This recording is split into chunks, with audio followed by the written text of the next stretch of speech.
Hi friends, welcome back to my channel. ಇವತ್ತಿನ log ಶುರು ಮಾಡ್ತಾ ಇದ್ದೀನಿ. ಇವತ್ತಿನ ಲಾಗ್ ವಿಶೇಷ ಏನು ಅಂತಂದರೆ ಗಣೇಶ ಹಬ್ಬದ ಲಾಗು ತುಂಬ ಲೇಟಾಗಿ ಪೋಸ್ಟನ್ನ ಮಾಡ್ತಾ ಇದ್ದೀನಿ. ನಮ್ಮ ಲಕ್ಕಿಗೆ ಹುಷಾರಿಲ್ಲ ಅಂತ ಹೇಳಿದ್ನಲ್ಲ, ಹಾಗೆ ನಮ್ಮ ಮನೆಯವ್ರಿಗೂ ಅಷ್ಟೇ ಹುಷಾರಿರಲಿಲ್ಲ. ಹಾಗಾಗ್ಬಿಟ್ಟು ಇನ್ನು ಅಮ್ಮ ಅಲ್ಲಿಗೆ ಕರೆದಿದ್ರು, ನಮ್ಮನೆಗೆ ಬನ್ನಿ ಗಣೇಶ ಹಬ್ಬಕ್ಕೆ ಅಂತೇಳ್ಬಿಟ್ಟು. ಇನ್ನು ನಾವು ನಾಗರ ಪಂಚಮಿ ದಿನ ಹಾಲು ಹಾಕಿರಲಿಲ್ಲ, ಅಂದರೆ ನಾವು ಚೌತಿಗೆ ಹಾಲು ಹಾಕ್ತೀವಿ. ಹಾಗಾಗ್ಬಿಟ್ಟು ಬೆಳಗ್ಗೆ ಎದ್ಬಿಟ್ಟು ಸ್ವಲ್ಪ ಸಿಂಪಲಾಗೆ ಪೂಜೆ ಎಲ್ಲ ಮಾಡಿಬಿಟ್ಟು ಇನ್ನು ನಾಗಪ್ಪನಿಗೂ ಅಷ್ಟೇ ಹಾಲೆಲ್ಲ ಹಾಕ್ಬಿಟ್ಟು ಇನ್ನು ಅಮ್ಮ ಮನೆಗೆ ಹೋಗೋಕ್ಕೆ ಅಂತೇಳ್ಬಿಟ್ಟು ಇನ್ನು ರೆಡಿ ಆದ್ವಿ. ಗೌರಿ ಗಣೇಶ ಹಬ್ಬ ಅಂದರೆ ನಿನ್ನೆ ಗೌರಿ ಹಬ್ಬ ಆಯಿತು, ಇವತ್ತು ಗಣೇಶ ಹಬ್ಬಕ್ಕೆ ಇನ್ನು ಅಮ್ಮ ಮನೆಗೆ ಅಂತೇಳ್ಬಿಟ್ಟು ಅಲ್ಲಿಗೆ ಕರೆದಿದ್ದಾರೆ. ಅಲ್ಲಿಗೆ ಹೋಗೋಕ್ಕೆ ಅಂತ ರೆಡಿ ಆಗಿದ್ದೀನಿ. ಇವತ್ತು ನಾವು ಅಷ್ಟೇ ಹಾಲು ಹಾಕಬೇಕಾಗಿತ್ತು ಅಂತ ಬೆಳಗ್ಗೆ ಎಲ್ಲ ಹಾಲೆಲ್ಲ ಹಾಕ್ಬಿಟ್ಟು, ತುಂಬ ಗ್ರ್ಯಾಂಡ್ ಅನ್ನೋ ಥರ ಅಂತ ಏನೂ ಇಲ್ಲ, ಸಿಂಪಲಾಗಿ ಹಾಲೆಲ್ಲ ಹಾಕ್ಬಿಟ್ಟು ಹಾಲೆಲ್ಲ ಹಾಕ್ಬಿಟ್ಟು ಸಿಂಪಲಾಗಿ ಪೂಜೆ ಎಲ್ಲ ಮಾಡಿ ಮುಗಿಸ್ಕೊಂಡು ಇವಾಗ ಅಮ್ಮ ಮನೆಗೆ ಅಂತ ಅಮ್ಮ ಹೇಳಿದ್ನಲ್ವ, ಅಲ್ಲಿ ಕರೆದಿದ್ದಾರೆ ಅಂತ, ಹಾಗಾಗಿ ಅಲ್ಲಿಗೆ ಅಂತ ಹೋಗ್ತಾಯಿದ್ವಿ. ಇನ್ನು ದೇವಸ್ಥಾನಕ್ಕೆ ಹೋಗೋಣ ಅಂತ ಅಂದ್ಕೊಂಡ್ವಿ. ಗಣೇಶನ ದೇವಸ್ಥಾನ ಆಲ್ರೆಡಿ ಟೈಮ್ 10:30 ಆಗಿದೆ. ಈಗ ಟಿಫನಿಗೆ ಅಂತ ಉಪ್ಪಿಟ್ಟು ಮಾಡಿದ್ದೆ. ಇನ್ನು ದೇವಸ್ಥಾನಕ್ಕೆ ಹೋಗಿ ಮತ್ತು ಅಮ್ಮ ಮನೆಗೆ ಹೋಗೋಷ್ಟರಲ್ಲಿ ಲೇಟ್ ಆಗಿಬಿಡುತ್ತೆ. ಅದರಲ್ಲಿ ಇವತ್ತು ಗಣೇಶ ಹಬ್ಬ ಆಗಿರೋದ್ರಿಂದ ಇನ್ನು ದೇವಸ್ಥಾನನೂ ಅಷ್ಟೇ ಫುಲ್ಲು ರಶ್ ಇರುತ್ತೇನೋ. ಮತ್ತು ಇನ್ನು ಮಮ್ಮಿ ಒಬ್ಬರೇ ಅಡುಗೆ ಮಾಡ್ತಾ ಇರ್ತಾರೆ. ಇನ್ನು ಸೊಸೆನೂ ಇಲ್ಲ, ಊರಿಗೆ ಹೋಗಿದ್ದಾರೆ. ಮಗನೂ ಇಲ್ಲ, ಅವನು ಊರಿಗೆ ಹೋಗಿದ್ದಾನೆ. ಹಾಗಾಗಿ ಇನ್ನು ಯಾವುದಾದ್ರೂ ಸ್ವಲ್ಪ ಬೇಗನೆ ಹೋದರೆ ಏನಾದರೂ ಸಣ್ಣ ಪುಟ್ಟ ಹೆಲ್ಪ್ ಮಾಡ್ಬೋದು ಅಂತ. ಹೆಲ್ಪ್ ಅಂತ ಅನ್ನೋದಕ್ಕಿಂತ ನಾವು ಹೋಗೋಷ್ಟರಲ್ಲಿ ಆಲ್ಮೋಸ್ಟ್ ಎಲ್ಲ ಮಾಡ್ಕೊಂಬಿಟ್ಟಿರ್ತಾರೆ ಮಮ್ಮಿ. ಇನ್ನು ಏನೋ ನಾವು ಮಾಡೋ ಅಂಥದ್ದು ಏನೂ ಇರೋದಿಲ್ಲ. ಆದ್ರೂ ಸ್ವಲ್ಪ ಬೇಗನೆ ಹೋದರೆ ಏನಾದರೂ ಸ್ವಲ್ಪ ಕಟ್ ಮಾಡಿಕೊಡೋ ಅಂಥವು ಏನಾದರೂ ಇದ್ದರೆ ಮಾಡ್ಬೋದಲ್ವ. ಹಿಂಗೆ ನಮ್ಮ ಮನೇಲಿ ಅಷ್ಟೇ ಕೆಲಸದವಳು ಬಂದಳು, ಸ್ವಲ್ಪ ಬೇಗನೆ ಬಂದಳು. ಎಲ್ಲ ಕೆಲಸ ಎಲ್ಲ ಮುಗಿಸ್ಕೊಂಡು ಹೋಗೋಷ್ಟರಲ್ಲಿ 9:30 ಆಯಿತು. ಇನ್ನು ಅವಳು ಹೋಗ್ತಿದ್ದಂಗೆನೇ ಇನ್ನು ಪೂಜೆಗೆ ದೀಪ ಹಚ್ಚೋದೆಲ್ಲ ಚೆನ್ನಾಗಿರಲ್ಲ, ಹಂಗಾಗ್ಬಿಟ್ಟು ಒಂದು 10 ನಿಮಿಷ ವೆಯ್ಟ್ ಮಾಡಿ ಇನ್ನು ಪೂಜೆ ಎಲ್ಲ ಮುಗಿಸ್ಕೊಂಡು ಈಗ ನಾವು ಅಮ್ಮ ಮನೆಗೆ ಅಂತ ಹೊರಡ್ತಾ ಇದ್ವಿ. ಬನ್ನಿ ಫ್ರೆಂಡ್ಸ್, ಹೊರಡೋಣ. ಇವತ್ತು ಪರವಾಗಿಲ್ಲ, ನಮ್ಮ ಲಕ್ಕಿ ಇವತ್ತೊಂದು ಸ್ವಲ್ಪ ಪರವಾಗಿಲ್ಲ, ಆರಾಮಾಗಿದ್ದಾಳೆ. ಅಂದರೆ ಏನು ಊಟ ಅಂತ ಏನು ಸರಿಯಾಗಿ ತಿಂತಾನೇ ಇಲ್ಲ. ನಿಮಗೆ ಗೊತ್ತಲ್ವ, ಮೊನ್ನೆ ಲಾಗ್ನಲ್ಲಿ ನೋಡಿರ್ತೀರ, ಹುಷಾರಿಲ್ಲ ಅಂತ ಹೇಳ್ತಾ ಇದ್ದೆ. ನಿಜವಾಗ್ಲೂ ಎಷ್ಟು ಬೇಜಾರಂದರೆ, ಈಗ ಎಲ್ಗಾದ್ರೂ ಹೋಗ್ಬೇಕಂದಾಗ ಬಿಟ್ಟೋದಾಗೆ ಅದರದ್ದೇ ನಮಗೆ ಚಿಂತೆ, ಹಿಂಗಿರ್ತಾಳೋ ಏನೋ, ಊಟ ಮಾಡ್ತಾಳೋ ಇಲ್ಲೋ ಏನೋ ಅಂತ. ಬಟ್ ಏನು ಮಾಡೋಕ್ಕಾಗಲ್ಲ, ಈ ಥರ ಸಿಚುವೇಶನ್ಸ್ ನೀವು ಹೋಗಲೇಬೇಕು ಅನ್ನೋ ಇದ್ದಾಗೆ ಆದರೆ ಕರ್ಕೊಂಡು ಹೋಗ್ತೀನಿ, ಇಲ್ಲ ಅಂತಂದರೆ ಇಲ್ಲೇ ಬಿಟ್ಟು ಹೋಗ್ತೀನಿ. ಊಟ ಎಲ್ಲ ಏನೇನು ಬೇಕು ಎಲ್ಲ ಅದಕ್ಕೆಲ್ಲ ಇಟ್ಟಿದ್ದೀನಿ ಆಲ್ರೆಡಿ. ಚಿಂಟು ಸೌಂಡ್ ಕಡಿಮೆ ಇಟ್ಕೋ, ಇದನ್ನು ಲಾಗ್ನಲ್ಲಿ ನನಗೆ ಸ್ಟ್ರೈಕ್ ಬರುತ್ತೆ ಗೊತ್ತಾ. TV ಯಾಕೆ ಆಫ್ ಮಾಡಿಸಿದ್ದು ನಾನು ಏನಾದರೂ ಒಂದು ವಿಡಿಯೋನ ಮಾಡೋಣ ಅಂತೇಳಿ ಸ್ಟಾರ್ಟ್ ಮಾಡ್ತಾ ಇದ್ದಂಗೆನೇ ಸ್ಟಾರ್ಟ್ ಆಗಿಬಿಡುತ್ತೆ ನನ್ನ ಮಕ್ಕಳದು. ಹಿಂದ್ಗಡೆಯಿಂದ ಕುತ್ಕೊಂಡ್ಬಿಟ್ಟು ಇವ್ನು ನೋಡಿದ್ರೆ ಜೋರಾಗಿ ವ್ಯಾಲ್ಯೂಮ್ ಇಟ್ಕೊಂಡು ಮೊಬೈಲ್ ನೋಡ್ತಾ ಇದ್ದಾನೆ, ಅಲ್ಲಿ ನೋಡಿದ್ರೆ ನನ್ನ ಮಗಳಿಗೆ ಟಕ ಟಕ ಟಕ ಟಕ ಟಕ ಅಂತ. ಹಾಗಾಗಿ ಇವರು ಯಾವಾಗಲೂ ಅಷ್ಟೇ ಏನಾದರೂ ಮಾಡುವಾಗ ಇದೇ ಪ್ರಾಬ್ಲಮ್ಮು. ಇನ್ನು ಅಮ್ಮ ಮನೆಗೆ ಹೋಗೋಣ ಅಂತಿದ್ದಾಗ ಇನ್ನು ನಮ್ಮ ಮನೆಯವರು ಅಷ್ಟೇ ದೇವಸ್ಥಾನಕ್ಕೆ ಹೋಗೋಣ ಅಂತಂದರು. ಮತ್ತೆ ಅಲ್ಲಿಗೆ ಹೋದರೆ ಲೇಟ್ ಆಗಿರುತ್ತೆ.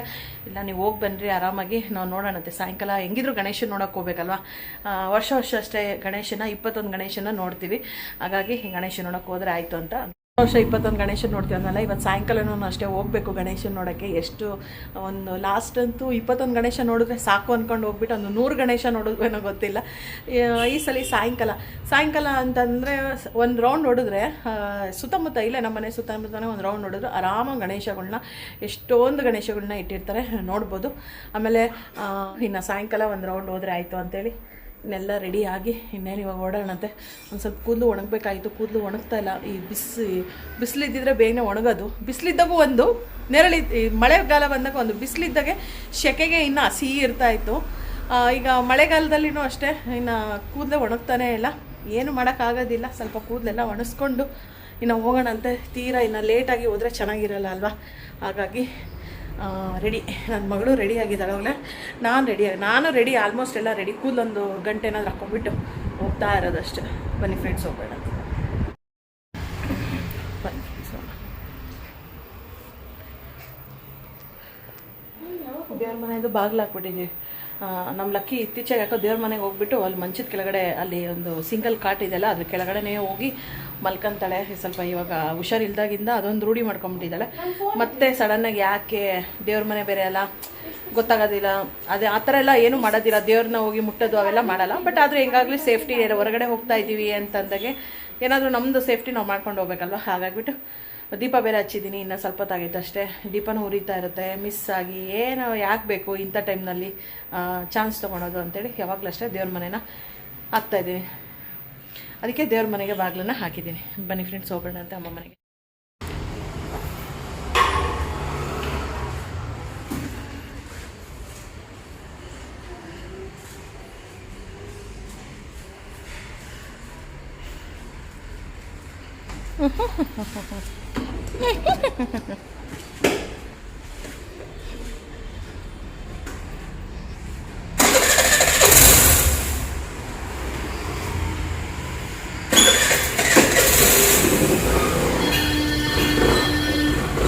ನೋಡಿದೆ ಓವರ್ ಆ್ಯಕ್ಟಿಂಗ್ ಅನ್ನೋದು, ಅದಕ್ಕೆ ನಿಮಗೆ ಕೊಡಲ್ಲ ಗಾಡಿ. ಏನು ಕೊಡಲ್ಲ ಹೇಳು?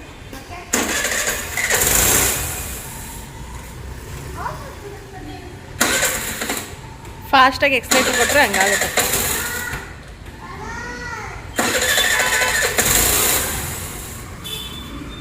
ಸರಿ ಇಲ್ಲಿ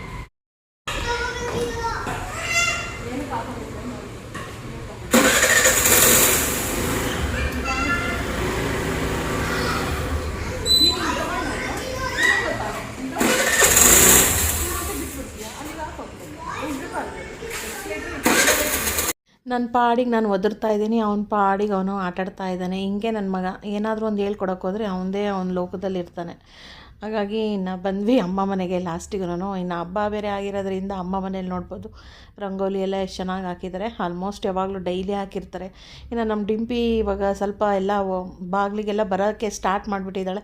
ಇನ್ನೊಂದು ಸ್ವಲ್ಪ ದಿನ ಅಷ್ಟೇ, ಆಮೇಲೆ ಎಲ್ಲ ಅಳಿಸಿ ಇಟ್ಬಿಡ್ತಾಳೆ. ಇನ್ನು ನೋಡ್ಬೋದು ಅಮ್ಮ ಮನೆಯಲ್ಲಿ ಪೂಜೆ ಎಲ್ಲ ಹೇಗೆ ಮಾಡಿದರು ಅಂತ. ಅವರು ಏನು ಗಣೇಶ ಆ ಥರ ಏನು ಕೂರಿಸಲ್ಲ, ಬಟ್ ಸಿಂಪಲ್ಲಾಗಿ ಅಂತಂದ್ರೂ ಗ್ರ್ಯಾಂಡಾಗೆ ಪೂಜೆನ ಮಾಡ್ತಾರೆ. ಪ್ರತಿದಿನವೂ ಅಷ್ಟೇ ಪೂಜೆ ಎಲ್ಲ ಅಮ್ಮ ತುಂಬ ಚೆನ್ನಾಗಿ, ನಾವು ಸಣ್ಣವರು ಇದ್ದಾಗಿಂದನೂ ನೋಡ್ತಾ ಇದ್ದೀವಲ್ವ, ತುಂಬ ಅಂದರೆ ತುಂಬ ಚೆನ್ನಾಗಿ ಪೂಜೆಗಳು ಆಗಿರಲಿ, ಏನಾದರೂ ಹಬ್ಬ ಆ ಥರ ಏನಾದರೂ ಆಗಿರಲಿ, ಆ ಥರದ್ರಲ್ಲೆಲ್ಲ ವಿಶೇಷವಾಗಿ ಪೂಜೆಗಳನ್ನ ಮಾಡ್ತಾಯಿರ್ತಾರೆ. ಇನ್ನೂ ಒಂಥರ ನೋಡೋಕ್ಕೂ ಚೆನ್ನಾಗಿರುತ್ತೆ. ಅದರಲ್ಲಿ ಬೇರೆ ಹಬ್ಬ ಬೇರೆ ಗಣೇಶ ಹಬ್ಬ. ಇಲ್ಲಿಗೆ ಬರೋಕ್ಕೆ ಹೇಳಿದರು. ನನಗೆ ಕರಿಗಡುಬು ಮಾಡೋಕ್ಕೆ ಬರೋದಿಲ್ಲ. ಫಸ್ಟ್ ಆಫ್ ಆಲು ನನಗೆ ಎಲ್ಲವೂ ಅಡುಗೆಗಳನ್ನೆಲ್ಲ ಏನು ಕೊಟ್ಟರು ಮಾಡ್ತೀನಿ, ಬಟ್ ಯಾಕೋ ಕರಿಗಡುಬುನ ಅದು ತುಂಬಕ್ಕೆ ಬರೋದಿಲ್ಲ. ಹಾಗಾಗಿಬಿಟ್ಟು ನನ್ನ ಮಗಳು ಚೆನ್ನಾಗಿ ತುಂಬ್ತಾಳೆ, ನನಗೆ ಬರೋದಿಲ್ಲ. ಅದೇ ಅಂತಾಯಿದ್ರು ನಮ್ಮಮ್ಮ, ಅದು ಈ ಎಲ್ಲವೂ ಕಲ್ತಿದ್ಯಾ, ಇದೊಂದು ಕಲಿಯೋಕ್ಕಾಗಿಲ್ಲ ನಿನಗೆ ಅಂತ. ಅದೇನೋ ಗೊತ್ತಿಲ್ಲ ನನಗೆ. ಕರಿಗಡುಬು ಮಾಡಬೇಕು ಅಂತಂದ್ರೇ ನನಗೆ ಬರೋದೇ ಇಲ್ಲ. ಅಂದರೆ ಬರಲ್ಲ ಅಂತಂದರೆ ತೀರಾ ಹಂಗಂತಲ್ಲ, ಬಟ್ ಅವ್ರು ಮಾಡೋಷ್ಟು ಪರ್ಫೆಕ್ಟಾಗಿ ನನಗೆ ಬರೋದಿಲ್ಲ. ಹಾಗಾಗಿ ನಾನು ಸ್ವಲ್ಪ ಏನದು ಕೋಸಂಬರಿ ಮಾಡೋಣ ಅಂತ ಕೋಸಂಬರಿನ ಮಾಡ್ತಾಯಿದ್ದೆ. ಹಾಗೆ ಕರಿಗಡುಬು ಮಾಡಿಟ್ಟಿದ್ರಲ್ವ, ಅದನ್ನೆಲ್ಲ ಅವನು ಅಷ್ಟೇ ಫ್ರೈನ ಮಾಡ್ತಾಯಿದ್ದೆ. ಕರಿಗಡುಬು ಮಾಡ್ತಾ ಇದ್ದೀವಿ. ಎಲ್ಲ ಉದ್ಬಿಟ್ಟೆಲ್ಲ ಕೊಡ್ತಾಯಿದ್ದಾರೆ, ನಾನು ಹುರಿತಾಯಿದ್ದೆ. ನನಗೆ ಕರಿಗಡುಬು ಮಾಡೋಕ್ಕೆ ಬರೋದಿಲ್ಲ ನಿಜವಾಗ್ಲೂ ಫ್ರೆಂಡ್ಸ್. ನನ್ನ ಮಗಳೇ ಚೆನ್ನಾಗಿ ಮಾಡ್ತಾಳೆ, ನನಗೆ ಬರೋಲ್ಲ. ಏನು ಕೊಟ್ಟರು ಎಲ್ಲ ಮಾಡ್ತೀನಿ, ಬಟ್ ಇದು ಮಾಡೋದೇ ನನಗೆ ಒಂದು ಸ್ವಲ್ಪ ಕಷ್ಟ. ಬರ್ಬೋದೇನೋ, ಕಷ್ಟಪಡ್ತಾಯಿನ ಏನೂ ಗೊತ್ತಿಲ್ಲ. ಇದೊಂದು ಬರೋಲ್ಲ ಅಷ್ಟೇ ನನಗೆ, ತುಂಬಕ್ಕೆ ಮಾತ್ರ ಬರ್ತಾಯಿಲ್ಲ. ತೋಬಾ ಇನ್ನು ಕರಿಗಡುಬೆಲ್ಲ ಮಾಡಾದಮೇಲೆ ಇನ್ನು ಮಸಾಲ ವಡೆ ಮಾಡೋಣ ಅಂಥೇಳಿ ಮಸಾಲ ವಡೆನ ಅಮ್ಮ ಬೆಳಗ್ಗೆ ಎಲ್ಲ ರೆಡಿ ಮಾಡಿಟ್ಟಿದ್ರು. ಇನ್ನು ನಾನೇನಿಲ್ಲ ಅದನ್ನು ತಟ್ಬಿಟ್ಟು ಫ್ರೈ ಎಣ್ಣೆಯಲ್ಲಿ ಕರಿತಾ ಇದ್ದೀನಿ. ಈ ಸಿಂಪಲ್ ಇವೆಲ್ಲ ಪಾಪ ಎಲ್ಲ ಅವರೇ ಮಾಡಿಕೊಟ್ಟಿದ್ದಾರೆ. ನಾನೇನಿಲ್ಲ ಜಸ್ಟು ಉರಿತಾ ಇರೋದು ಮತ್ತು ಈ ಥರ ಪಲ್ಯನ ಬಿಸಿ ಮಾಡ್ತಾ ಇರೋದು. ಅವಾಗಲೇ ಊಟಕ್ಕೆ ಟೈಮ್ ಆಗಿಬಿಟ್ಟಿತ್ತು ಅಂತೇಳ್ಬಿಟ್ಟು. ಇನ್ನು ಅವರೆಲ್ಲ ಮಾಡಿರ್ತಾರಲ್ವ, ಅಟ್ಲೀಸ್ಟ್ ಸ್ವಲ್ಪ ಆದರೂ ಮಾಡಿದ್ರೆ ಅವ್ರಿಗೂ ಒಂದು ಸ್ವಲ್ಪ ಸಹಾಯ ಆಗುತ್ತೆ, ಹೆಲ್ಪ್ ಆಗುತ್ತೆ ಅನ್ನೋದಕ್ಕಿಂತ ಪಾಪ ನಮ್ಮಮ್ಮ ಒಬ್ಬರೇ ಮಾಡ್ತಾಯಿದ್ರೆ ಏನೋ ಒಂಥರ ನೋಡೋಕ್ಕಾಗೋದಿಲ್ಲ, ಏನಾದರೂ ಮಾಡಬೇಕು ಅಂತ ಅನಿಸುತ್ತೆ. ಹಾಗಾಗಿಬಿಟ್ಟು ಇನ್ನು ಸ್ವಲ್ಪ ಮಸಾಲ ವಡೆನ ಮಾಡ್ತಾಯಿದ್ದೆ. ನಮ್ಮ ಡ್ಯಾಡಿ ಹೆಂಗೆ ಅಂತಂದರೆ ಜಾಸ್ತಿ ಕೆಂಪಗಾಗಬೇಕು ಅಂತ, ನಮ್ಮಮ್ಮಿಗೆ ಅಷ್ಟು ತೀರಾ ಕೆಂಪಗಾಗಬಾರ್ದು, ಮೀಡಿಯಮಾಗಿರಬೇಕು ಅಂತ. ಡ್ಯಾಡಿ ನೋಡಿದ್ರೆ ಹಂಗೆ ಕೆಂಪಗಾಗಲಿ ಅಂತಾರೆ, ಮಮ್ಮಿ ನೋಡಿದ್ರೆ ಮಾಮೂಲಂಗೆ ಇರಲಿ ಅಂತಾರೆ. ನಾನು ಅದಕ್ಕೆ ಅಂತ ಇದ್ದೆ ನಮ್ಮ ಡ್ಯಾಡಿಗೆ, ಇನ್ಮೇಲಿಂದ ನಿಮ್ಮ ಮನೆಗೆ ಬಂದಾಗೆ ನಾನೇನು ಅಡುಗೆ ಏನೂ ಮಾಡೋದಿಲ್ಲ ಅಂತ ಹೇಳ್ತಾ ಇದ್ದೆ. ಯಾಕೆ ಅಂದರೆ ನಮ್ಮ ಡ್ಯಾಡಿ ತುಂಬ ಪರ್ಫೆಕ್ಟು. ಏನಂದ್ರೆ ಒಂದು ಈರುಳ್ಳಿ ಕಟ್ ಮಾಡಿದ್ರೂ ಅದೇ ಒಂದೇ ಶೇಪಲ್ಲೇ ಮಾಡಬೇಕು, ಮೂಲಂಗಿ ಕಟ್ ಮಾಡಿದ್ರೂ ಅಷ್ಟೇ ಅದು ಒಂದೇ ಶೇಪಲ್ಲೇ ಮಾಡಬೇಕು ಅಂತಾರೆ. ನಮ್ಗೆ ಆ ಥರ ಎಲ್ಲ ಆಗಲ್ಲ, ಹೆಂಗೆ ಸಿಗುತ್ತೆ ಟಕ ಟಕ ಟಕ ಅಂತ ಕಟ್ ಮಾಡಿ ಇಟ್ಬಿಡ್ತೀವಿ. ನಮ್ಮ ಡ್ಯಾಡಿ ಹಂಗಲ್ಲ, ಏನೇ ಕೆಲಸ ಮಾಡಿದ್ರು ನೀಟಾಗಿ ಮಾಡಬೇಕು, ಕ್ಲೀನಾಗಿ ಮಾಡಬೇಕು ಅಂತಿರ್ತಾರೆ. ಹಾಗಾಗ್ಬಿಟ್ಟು ಕ್ಲೀನ್ ಮಾಡ್ತೀವಿ, ಇಲ್ಲ ಅಂತಲ್ಲ, ಬಟ್ ಅಂದರೆ ನಮ್ಮ ಡ್ಯಾಡಿ ತುಂಬ ಅಡುಗೆ ಮಾಡೋದ್ರಲ್ಲೆಲ್ಲ ಎಲ್ಲದರಲ್ಲಿ ಏನಾದರೂ ಒಂದು ಹೇಳ್ತಾ ಇರ್ತಾರೆ. ಹಂಗಾಗಿ ಅಲ್ಲಿ ಹೋದಾಗೆ ನಾನು ಅಡುಗೆ ಮಾಡಲ್ಲ ಅಂತ ಹೇಳ್ತಾ ಇರ್ತೀನಿ ಯಾವಾಗಲೂ ಅಷ್ಟೇ ನಮ್ಮ ಡ್ಯಾಡಿ ಇದ್ದರೆ ಅಡುಗೆ ಮನೆಗೆ ಬರಲ್ಲ ಅಂತ ಹೇಳ್ತಾ ಇರ್ತೀನಿ. ನೋಡ್ಬೋದು ಕರಿಗಡುಬು ಮತ್ತು ಮಸಾಲ ವಡೆ ಮತ್ತು ಆಲೂಗಡ್ಡೆ ಬದನೆಕಾಯಿ ಪಲ್ಯ, ಸಾಂಬಾರು, ಅನ್ನ, ಕೋಸಂಬರಿ ಎಲ್ಲವನ್ನೂ ಮಾಡಿದರು. ಇನ್ನು ಎಲ್ಲ ಊಟಕ್ಕೆ ಅಂತೇಳಿ ಕೆಳಗಡೆ ಇಟ್ಕೊಂಡು ಊಟ ಮಾಡೋಣ ಅಂತ. ಈ ಥರ ಹಬ್ಬಗಳು ಬಂದಾಗೇನೆ ಆರಾಮಾಗಿ ಎಲ್ಲರ ಜೊತೆ ಕುತ್ಕೊಂಡು ಊಟ ಮಾಡೋದು. ಇನ್ನು ಊಟ ಎಲ್ಲ ಮುಗಿಸ್ಕೊಂಡು ಮನೆಗೆ ಬಂದುಬಿಟ್ಟು ಎಲ್ಲ ರೆಡಿ ಆದರೆ ಗಣೇಶ ನೋಡ್ಕೊಂಬರೋಣ ಅಂತ ಹೋಗೋಕ್ಕೆ ರೆಡಿ ಆಯಿತು. ಮಧ್ಯಾಹ್ನ ಊಟ ಎಲ್ಲ ಮುಗಿಸ್ಕೊಂಡು ಇಲ್ಲಿಗೆ ಬಂದು ರೆಡಿಯಾಗಿ ಇವಾಗ ಮತ್ತೆ ಹೋಗ್ತಾಯಿದ್ದೆ ಗಣೇಶ ನೋಡೋಕ್ಕೆ. ನಮ್ಮ ಮನೆಯವ್ರಿಗೂ ಯಾಕೋ ಸ್ವಲ್ಪ ಶೀತ ಆಗಿಬಿಟ್ಟಿದೆ, ಸ್ವಲ್ಪ ಜ್ವರ ಅಂತ ಅನ್ನಿಸ್ತಾ ಇದೆ. ಹಾಗಾಗಿ ಅವರೇನು ಬರ್ತಾಯಿಲ್ಲ, ನಾನು ಮತ್ತು ಮಕ್ಕಳು ಅಮ್ಮ ಮನೆಗೂ ಅಲ್ಲಿಂದ ಹೋಗೋಣ ಅಂತ ರೆಡಿ ಆಗಿದ್ದೀವಿ.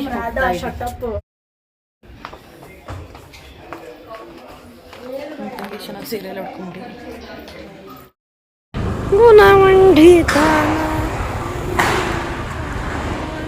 ಡೈರೆಕ್ಟಾಗಿ ಅಲ್ಲೇ ಹೋಗ್ಬಿಟ್ರೆ ಅಲ್ಲಿಂದ ಬರುವಾಗ ಹತ್ಕೊಂಡು ಬರೋಕ್ಕೆ ಅವರಲ್ಲೇ ಇಳಿಸಿಟ್ರೆ ಗಾಡಿ.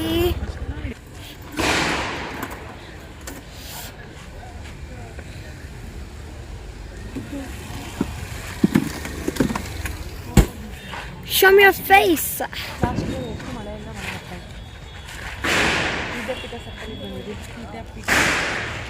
ಸ್ವಲ್ಪ ಜೋರಾಗಿ ಮಾತಾಡು.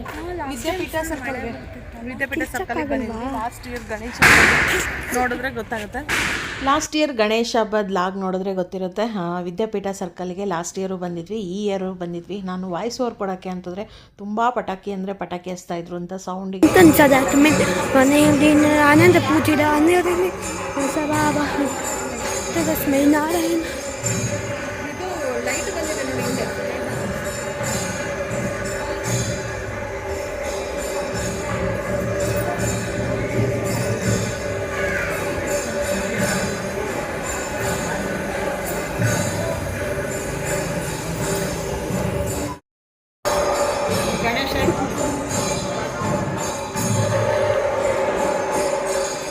ಮಮ್ಮಿ ಬಾ.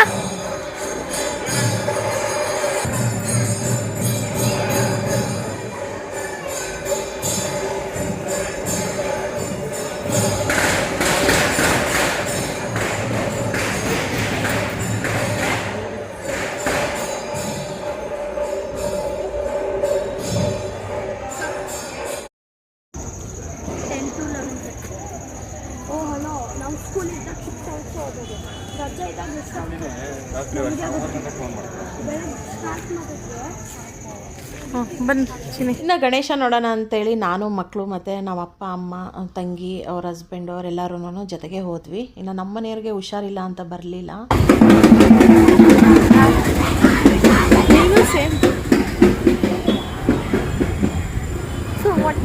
ಬರಲ್ಲ ಏನಕ್ಕೆ ಬರೀತಾರ ಗಣೇಶ ಹಬ್ಬ ಅಲ್ಲ, ಖುಷಿ ಹೊಡಿತಾರೆ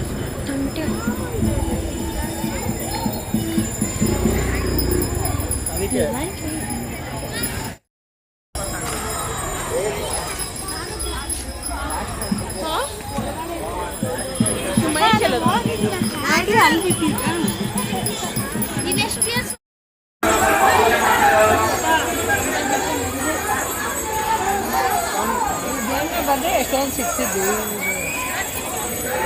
ಮಮ್ಮಿ ಮುಂದೆ ಹೋಗ್ಬೇಡ, ಹಂಗೆ ತಾಳು.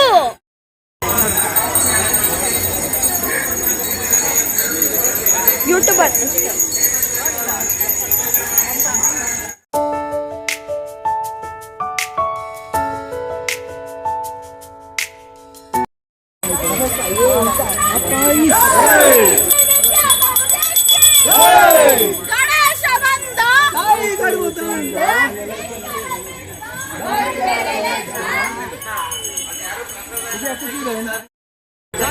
Dama.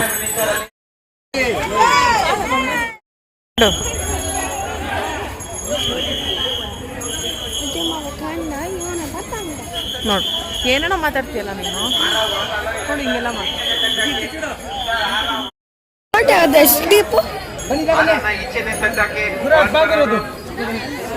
ಒಳಗಡೆ ಅಲೋ ಇಲ್ಲ, ಬೇಗ ಬರ್ಬೇಕು. ಪೂಜೆ ಮಾಡ್ತಾ ಇರೋರ್ಗು ಅವಕಾಶ ಮಾಡ್ಕೊಡಿ, ಬೇರೆಯವ್ರಿಗೆ ಕ್ಲಿಯರ್ ಮಾಡ್ಸಿ. ಯಾರು ನಿಂತ್ಕೊಳಕ್ಕಿಲ್ಲ ಅಲ್ಲಿ ಹೇಳ್ತಾ ಇದ್ದೀನಿ.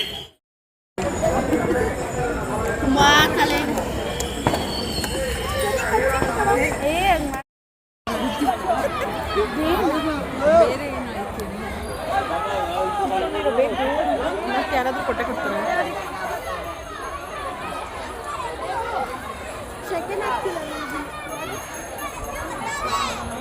ಎಷ್ಟು ಗಣೇಶನ ನೋಡಿದ್ವಿ ಅಂತಂದರೆ, ಎಷ್ಟು ಪ್ರಸಾದ ತಿಂದ್ವಿ ಅಂತಂದರೆ ಲೆಕ್ಕನೇ ಇಲ್ಲ ನಿಜವಾಗ್ಲೂ. ಪ್ರಸಾದ ಅಂತೂ ಒಬ್ಬರು ತಪ್ಪಿದ್ರೆ ಒಬ್ಬರು ಕೊಡ್ತಾನೇ ಇದ್ದಾರೆ. ನಮಗೆ ಬೇಡ ಅನ್ನೋಕ್ಕೂ ಮನಸ್ಸೂ ಆಗ್ತಾಯಿಲ್ಲ. ದೇವ್ರಿಂದ ಬೇರೆ ಅಲ್ವಾ, ಹಾಗಾಗ್ಬಿಟ್ಟು ಮತ್ತು ಹೊಟ್ಟೆನೂ ಫುಲ್ಲು ತುಂಬಿಟ್ಟಿದೆ. ಇನ್ನೂ ಅಲ್ಲೇ ನಿಂತ್ಕೊಂಡಿದ್ರೆ ಇನ್ನೂ ಕೊಡ್ತಾನೇ ಇರ್ತಾರೆ. ಇನ್ನು ಬೇಡ ಅನ್ನೋಕ್ಕೂ ಆಗೋದಿಲ್ಲ ಅಂತೇಳ್ಬಿಟ್ಟು ಹಾಗೆ ಸ್ವಲ್ಪ ಪ್ರಸಾದ ಎಲ್ಲ ಇಸ್ಕೊಂಡು ಒಂದು ಸ್ವಲ್ಪ ಏನದು ಇನ್ನೂ ಉಳಿದಿರೋ ಪ್ರಸಾದನ ಎಲ್ಲವೂ ಹಂಗೆ ಗಾಡಿನಲ್ಲೇ ಮನೆಗೆ ತೊಗೊಂಡ್ಬಂದರೆ ಮನೆಗಾದರೂ ತಿನ್ಬೋದು ಎಲ್ಲರೂ ನಿಧಾನಕ್ಕೆ ನೋಡಿಕೊಂಡು ಅಂತ ಪ್ರಸಾದ ಎಲ್ಲ ತೊಗೊಂಡ್ಬಿಟ್ಟು ಇನ್ನು ಮನೆಗೆ ಅಂತ ಬಂದ್ವಿ. ಇನ್ನು ಮನೆಗೆ ಬಂದಮೇಲೆ ಊಟ ಯಾರಿಗೂ ಹೊಟ್ಟೆನೇ ಹಸಿವಾಗಿಲ್ಲ. ಎಲ್ಲರಿಗೂ ಅಷ್ಟೇ ಜಾಸ್ತಿ ಕಡಲೆಕಾಳು, ಮೊಸರನ್ನ, ಅವಲಕ್ಕಿ ಆ ಥರದ್ದೆಲ್ಲ ಕೊಟ್ಬಿಟ್ಟಿದ್ದಾರಲ್ಲ, ಹೊಟ್ಟೆ ಫುಲ್ಲಾಗ್ಬಿಟ್ಟಿತ್ತು. ಇನ್ನು ರಾತ್ರಿ ಯಾರಿಗೂ ಊಟ ಬೇಡ ಅಂತ ಅನಿಸಿತ್ತು. ಇನ್ನು ಹಂಗೆ ಅಮ್ಮ ಮನೆಗೆ ಬಂದ್ವಿ. ಇದು ಗಣೇಶನ ಹಬ್ಬದ ಲಾಗ್ ಆಗಿರುತ್ತೆ ಫ್ರೆಂಡ್ಸ್. ಈ ಲಾಗ್ ಇಷ್ಟ ಆಗಿರುತ್ತೆ ಅಂತ ಅಂದ್ಕೊಂಡಿದ್ದೀನಿ ಫ್ರೆಂಡ್ಸ್. ಹೊಸ್ದಾಗಿ ನೋಡ್ತಿರೋರು ಅಷ್ಟೇ ದಯವಿಟ್ಟು ನನ್ನ ಚಾನಲ್ನ ಸಬ್ಸ್ಕ್ರೈಬ್ ಮಾಡ್ಕೊಳೋದನ್ನ ಮಾತ್ರ ಮರಿಬೇಡಿ ಅಂತ ಹೇಳ್ತಾ ಇಲ್ಲಿಗೆ ಈ ಲಾಗ್ ಎಂಡ್ ಮಾಡ್ತಾಯಿದ್ದೀನಿ. Bye, see you in next vlog. Thanks for watching.